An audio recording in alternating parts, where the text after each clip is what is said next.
2 Samuel 3, New Living Translation. That was the beginning of a long war between those who were loyal to Saul and those loyal to David. As time passed, David became stronger and stronger, while Saul's dynasty became weaker and weaker. These are the sons who were born to David in Hebron. The oldest was Amnon, whose mother was Ahinoam from Jezreel.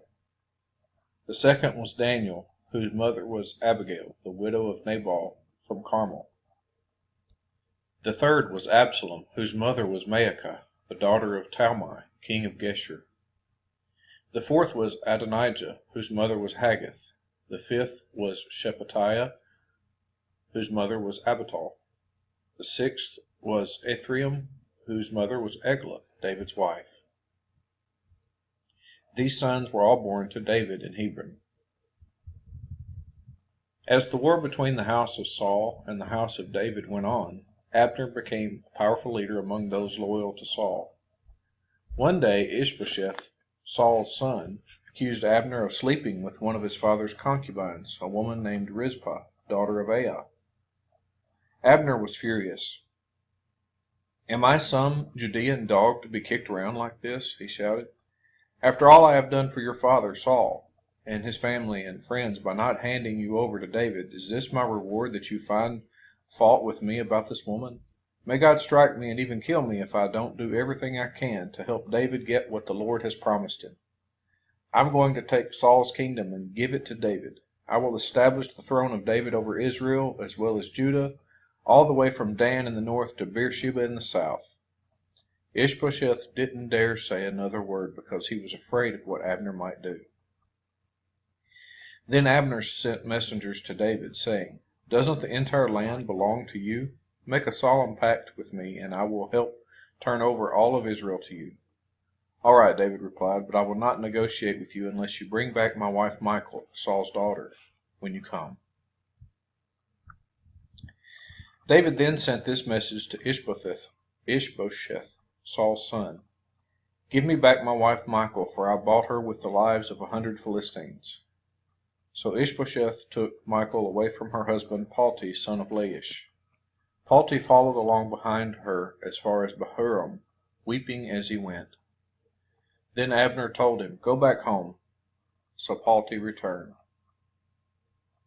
Meanwhile, Abner had consulted with the elders of Israel. For some time now, he told them, "You have wanted to make David your king.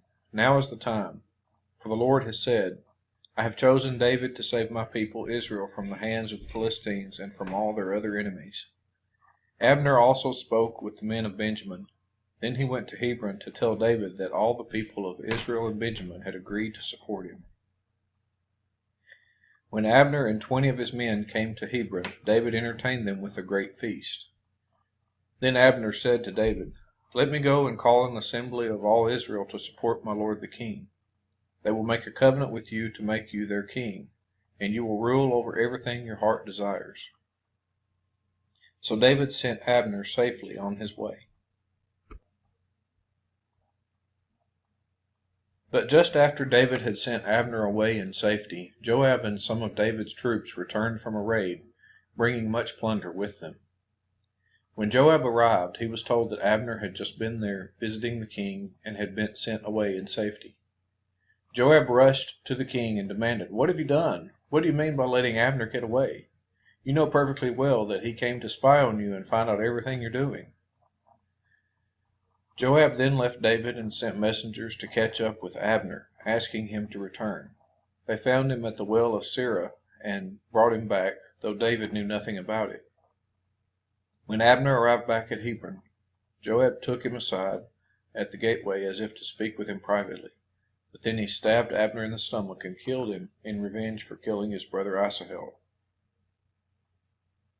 When David heard about it, he declared, "I vow by the Lord that I and my kingdom are forever innocent of this crime against Abner son of Ner.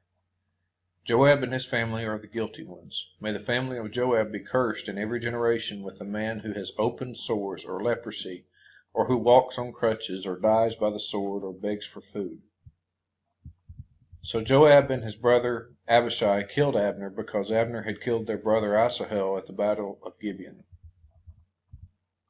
Then David said to Joab and all those who were with him, "Tear your clothes and put on burlap. Mourn for Abner." And King David himself walked behind the procession to the grave. They buried Abner in Hebron, and the king and all the people wept at his graveside. Then the king sang this funeral song for Abner.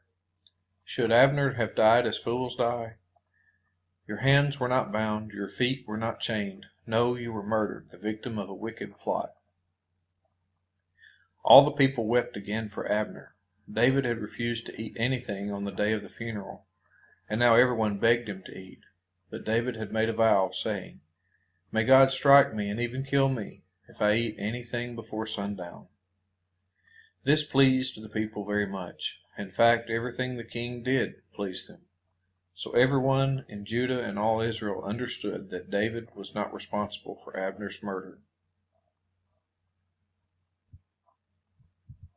Then King David said to his officials, "Don't you realize that a great commander has fallen today in Israel? And even though I am the anointed king, these two sons of Zeruiah, Joab and Abishai, are too strong for me to control. So may the Lord repay these evil men for their evil deeds."